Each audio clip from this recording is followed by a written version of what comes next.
حبان وصفات طبيعية للزكام والكحة. الكحة ناخدو بصلة نحكوها، نزيدو العسل عضوي ولا حر، ونزيدو عليه البصلة نخليوها بعض الساعات ونبقاو ناكلو.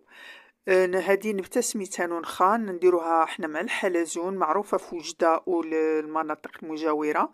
من يكون الزكام ناخدو الماء نديروه يغلي ونزيدو عليها هاد النونخة ونخليوها تنقع، ويمكن نشمو هذاك البخار ونخليوها تزيد تنقع ونديروه في كاس ونعصرو عليه الحامض. مفيدة جدا من يكون عاد بدا الرواح. ناخد الماء والملح، نغسل واحد اللفتة ونقطعها ونخويها بالمعلقة ولا بهاد الآلة. من بعد ناخد حبيبات ديال العود قرنفل ونطحنهم، وناخد اللب اللي ديال اللفتة ونقطعو قطع ونزيد العسل ونخليها بعض الساعات ونبقى ناكل منها، ونتمنى الشفاء للجميع.